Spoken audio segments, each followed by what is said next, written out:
My name is Rosie Dawson, and as part of an occasional interview series for the Religion Media Centre, I'm speaking today with Daniel Greenberg. Daniel has 30 years' experience in advising and drafting parliamentary legislation. He was appointed a Companion of the Order of Bath in the New Year's Honours List last year for services to Parliament. His books include How to Become Jewish and Why Not to, and What If God's a Christian. He describes himself as an orthodox and sceptical Jew. And Daniel takes up his role as Parliamentary Standards Commissioner on January the 2nd. And we're really glad to have you with us, Daniel. Thank you for making the time.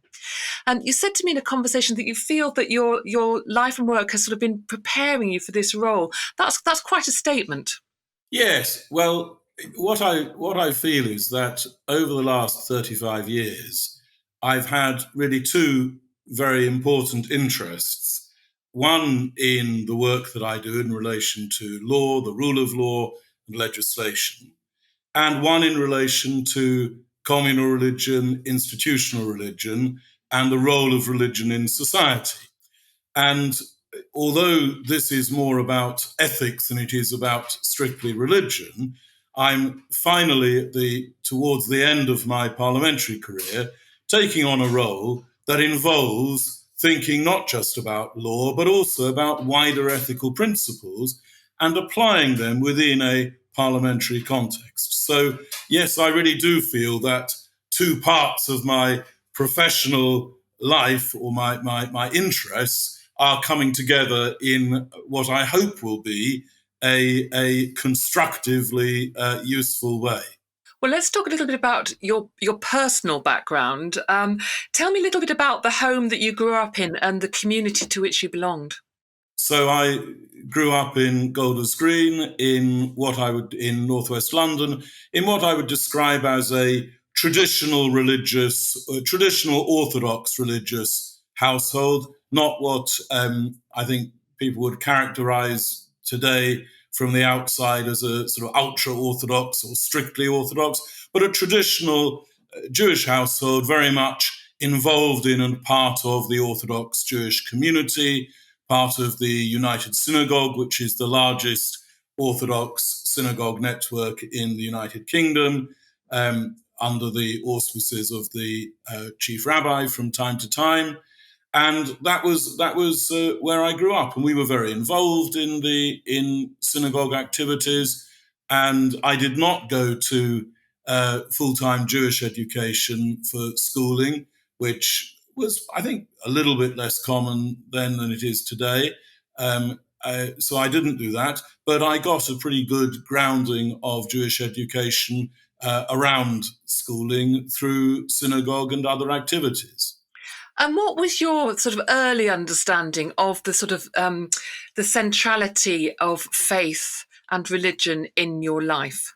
Yeah, it was very profound and very much values based. We very much, as a household, we very much felt that religion was a unit based. It wasn't just about ritual. It was a unifying force that brought values together and expressed them in our own religious activity. And I think that you mentioned at the beginning, Rosie, that I describe myself as having a healthy skepticism in my approach to institutional religion. And I think I owe that very much I do owe that very much to my parents and my background of constantly checking one's religious observance to see that it is true to its ethical and value-based background. I mean, Judaism is often described as a religion which focuses on practice rather than belief. And you've already sort of spoken about values and observance. Is that how you see it? Well, that is certainly one of the big dangers of Judaism and also one of its strengths. It's the focus on ritual has kept the Jewish religion alive over the millennia, and it provides an extraordinary community. It means that wherever you go in the world and sort of wherever you are in time, as it were, you're doing pretty much the same things as the focus of your religious life and your religious day. So it's a profoundly unifying factor. And in that sense, it's very valuable. But it is dangerous because the ritual becomes, if it's not kept firmly linked to values, it takes over and it becomes an end in its own right. And at that point, and the rabbis have warned about this over the centuries. They've constantly used phrases like derech eretz kodma laTorah, which means the way of the world and good manners, however you want to translate it, has to come before the acceptance of ritual observance. So this is a danger that we've always been alert to, but in every generation you have to fight the battle again. And I think you'll be saying that applies to the understanding of the law as well, but we'll come to that in a moment. How did your interest in the law develop, both the law of the land and religious law? I mean, which came first, perhaps, for you? Well, I fear I'm one of the rather many people who went into law because I didn't seem to be very good at anything else. And, a test tube broke as soon as I looked at it and I couldn't add up properly. But I seemed to be able to speak a lot. So everybody said, well, you're pretty useless at anything else. Go and be a lawyer. And I fear I'm not the only one who ended up in the law, which is why, by the way, some of the very, very best lawyers are the ones who didn't go in for that reason. They were scientists first, and then they decided to be lawyers as well. So I went into law. I'm being slightly facetious, but not terribly facetious. My skills were clearly around arguing, presenting arguments, and that drove me towards the law. And I very quickly found myself in the public sector, which is still is an enormously nurturing regime for environment for lawyers. And that really developed my career through into legislation, legislative writing, and there I was. So far as my interest in Jewish law grew, as I said, we grew up being exposed to it educationally right from the beginning. And when I got to sort of middle teenage years, I became increasingly interested in the theories, the philosophy, that probably puts it slightly too high, but the ideas behind religion, and indeed in the practice of religion. And I became a bit more enthusiastic about some of the technical details and got into them a bit more, and that went hand in hand with studying. So that was the push to secular law, and that was the attraction, if you like, of religious law. And you spent a year mainly in Jerusalem studying Talmudic law before you went to Cambridge as an undergraduate. Talmudic law being, I think, the body of rabbinical teaching up to about the 5th century in our Common Era, I think. But if you're considering the role and function of the law, is there a difference between the function of religious law and state law? Well, no, in relation to quite a lot of Talmudic law, because the Talmud was redacted at a time when it was considering the entire breadth of activity, human activity, including there's commercial law in the Talmud, as well as, in fact, there's much more law about everyday activities and religious ritual than there is about what you would call philosophical underpinnings. Or there's relatively little idea and philosophy in the Talmud. There's a lot more technical law, and a lot of that is about business law, environmental law, family law, pretty much everything that comes into the remit of secular law as well. So actually, no, it isn't as different as one might expect. So the function of the law, I mean, how far can it go in making us a better people? Or is it about, protecting us from the worst that we can do from each other and the ordering of society? How far can it go about in sort of creating moral beings? Well, Lord Atkin famously, in the Donoghue and Stevenson, the snail and the ginger beer bottle case, which many people have heard of as the foundation of negligence law, where somebody had found the remnants of a snail in their ginger beer bottle and sued. And Lord Atkin famously said the Bible says, you shall love your neighbor as yourself. The law turns that into, you must not injure your neighbor. And that really encapsulates the point that you're making. Law is a blunt instrument for thumping people round the head. It's not primarily an instrument of influencing and changing and improving behavior. It can be used to do that a little bit. On the whole, it fails at that. When it tries to give a moral lead to get ahead of the consensus of morality in a population, it tends to fail on the whole. Can you give me an example of that? I could give you two examples. One would be the Abortion Act in 1967, I think it was, where it did not reflect the way the law was cut at that time, did not reflect a general moral consensus, and the law was therefore honoured as much in the breach as in the observance. And doctors found ways to adjust their own to adjust their own operations within the law to fit what they thought was a proper clinical and moral reflection of where the population was. That would be one example. Obviously, not everybody might see it the same way. And I'll give you another example, which I think is even perhaps a little bit more provocative, and that is the sex equality and race equality legislation, which again is around 1975, mid-1970s. Well, it's been around a very long time, and you may have noticed we don't seem to have eradicated discrimination on grounds of sex or race. So clearly, law does not work to solve the problem. Law can, of course, solve some of the results of the problem. It can control some aspects of the problem, and that would be true of sex equality legislation and race equality legislation. It has, I'm not saying it's been useless, it's done a lot of good things, but it hasn't changed society. It hasn't eradicated the concept of race or sex discrimination. I suppose what it has done, though, is said these are the values of society. This is what you can expect. This is what you're entitled to.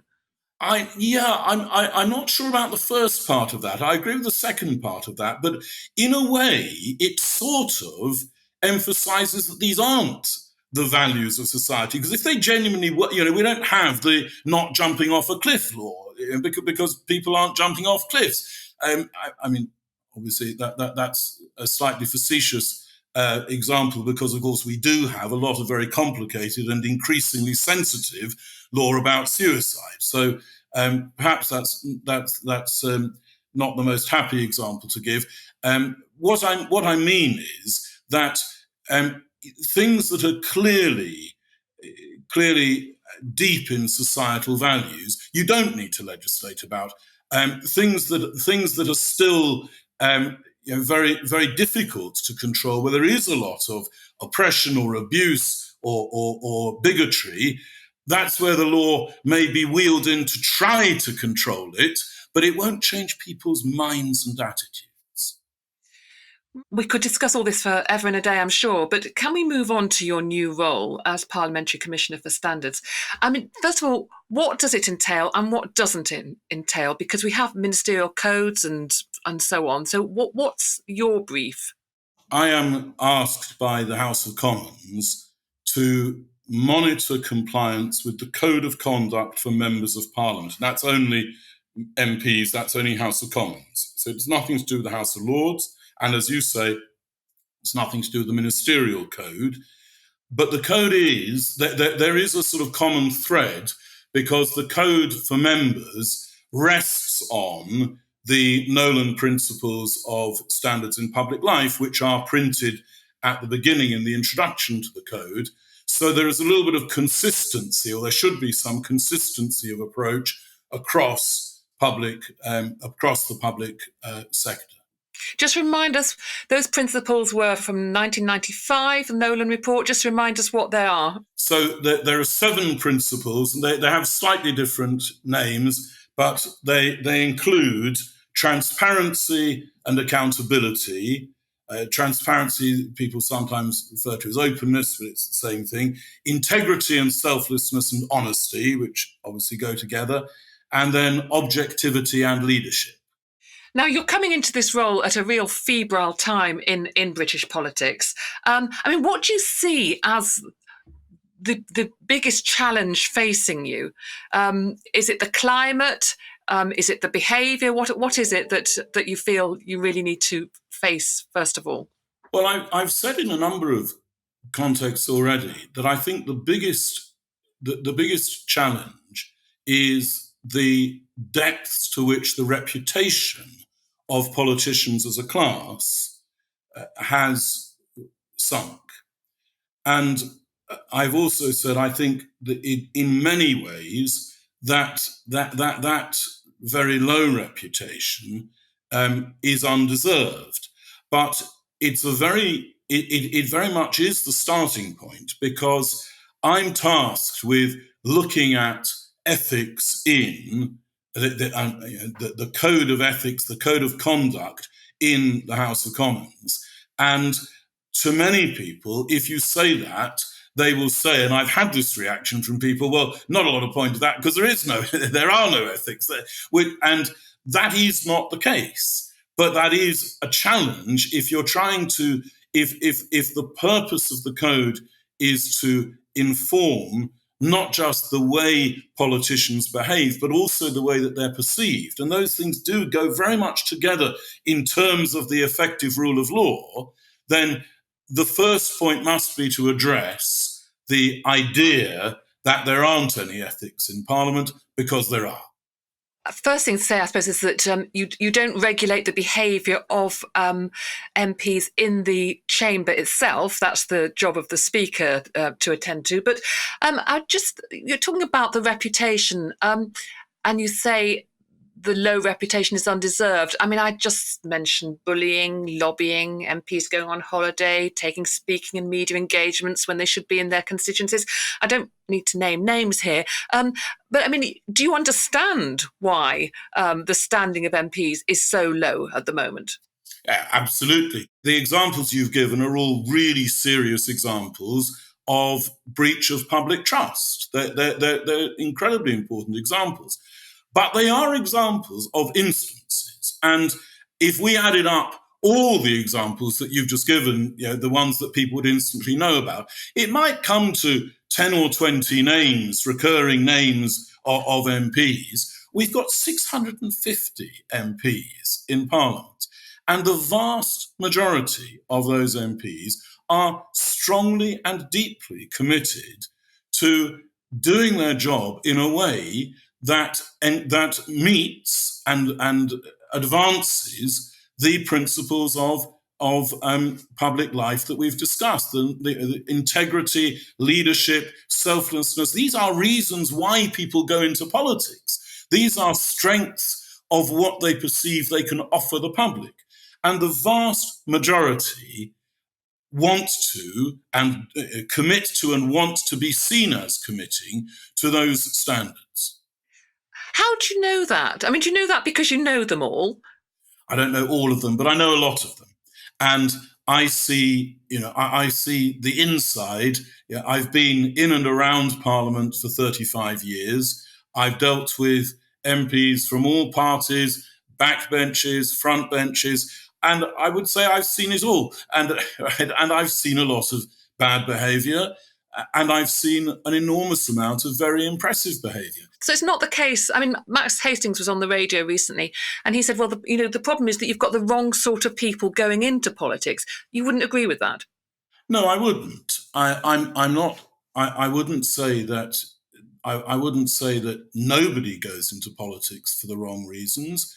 That would be a very silly thing to say. What I would say is that as a characterization of the entire political class, that is very wide of the mark.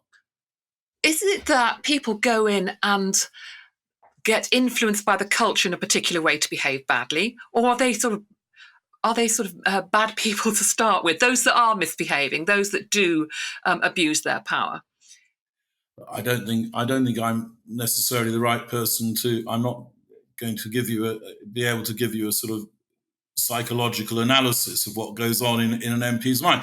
Part of the problem, of course, is like anything else that involves a degree of power, or at least a degree of sudden deference and respect. That is quite a heady thing to cope with, and it comes with inevitable temptations, and some people will give in to those temptations. I suppose what I'm getting at is about the culture that's created in Parliament, and so are you looking to change that culture? And what are your reflections on how a culture is created? Does it come from the top? Is it from the bottom up?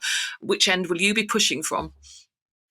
From the middle, I'll be looking to make contact with and to increase contact with, as I say, the many, many MPs who take standards seriously and want to be seen to be taking them seriously.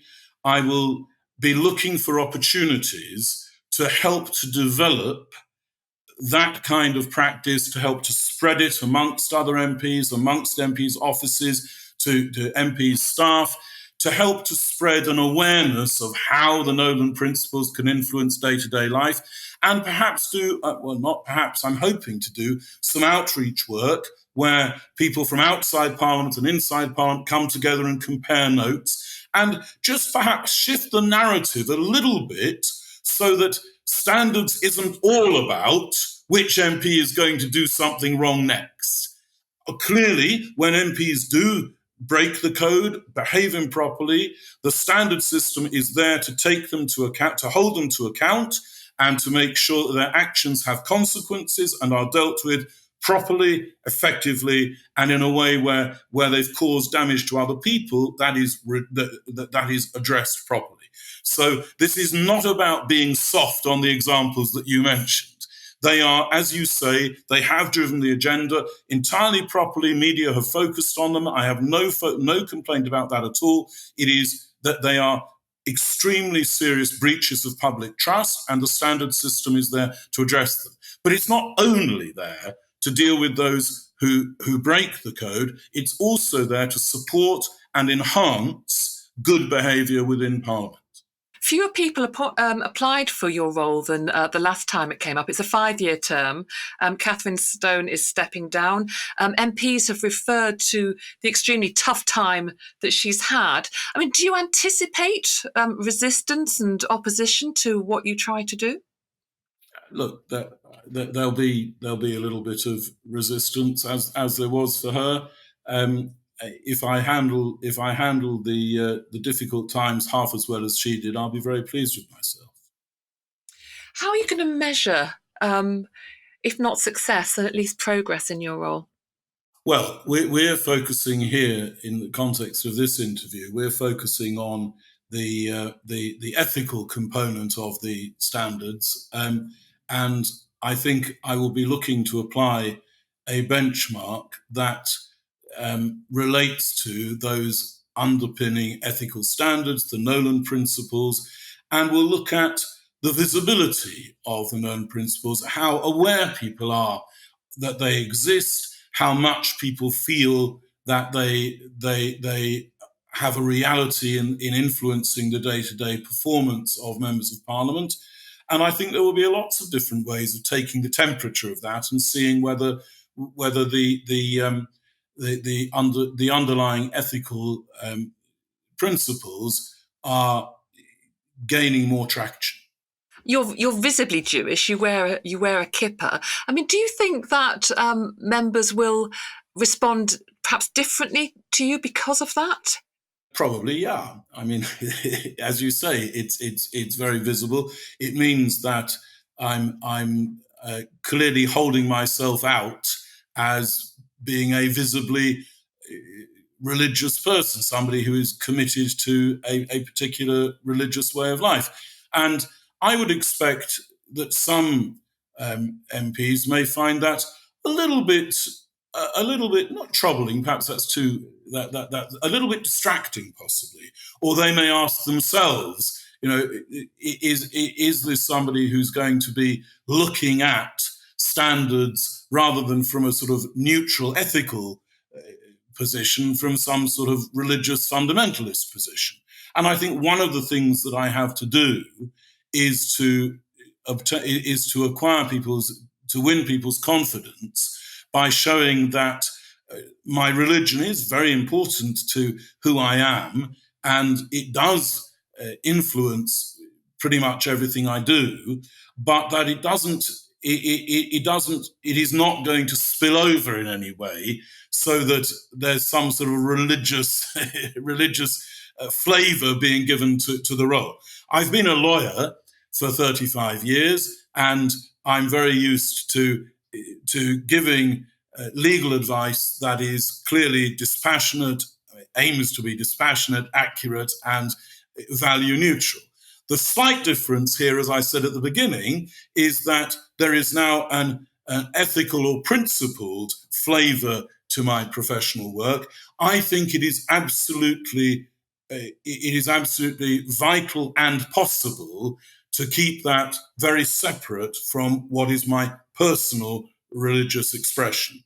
I think I don't think my religion should or will flavor my work. I do think that my work will continue to flavor my personal religious experience and achievement.